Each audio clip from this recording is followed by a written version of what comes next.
ada seorang lelaki ni buat keputusan nak renovate rumah. Tapi masa dia pecahkan lantai bawah tanah, dia perasan ada ruang pelik dekat belakang dinding.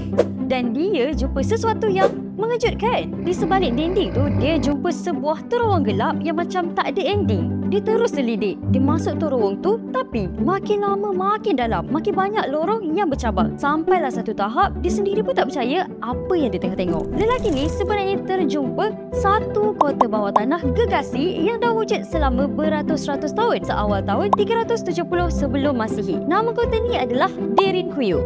Kota ni merupakan bandar bawah tanah terbesar dekat Turki dengan kedalaman mencecah 85 meter, ada 18 hingga 20 tingkat dan boleh muat sampai 20,000 orang sekaligus. Macam satu bandar mini tapi semua dekat bawah tanah. Kat dalam tu lengkap, ada dapur, kandang haiwan, sekolah, tempat ibadat, makam, telaga, komplit, semua ada. Sebenarnya orang dulu guna tempat ni untuk berlindung masa zaman perang dan bencana alam. Power kota ni, dia ada lebih 15,000 lubang udara. Bayangkan, dari tingkat paling atas tu sampai paling bawah, still boleh dapat oksigen. Siap ada sistem keselamatan lagi.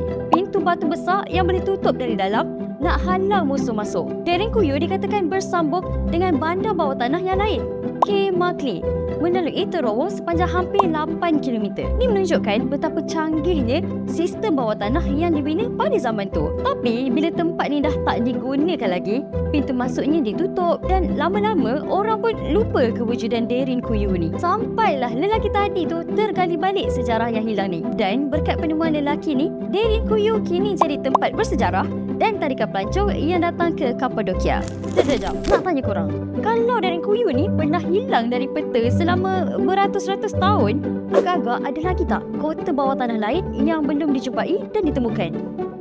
Kan?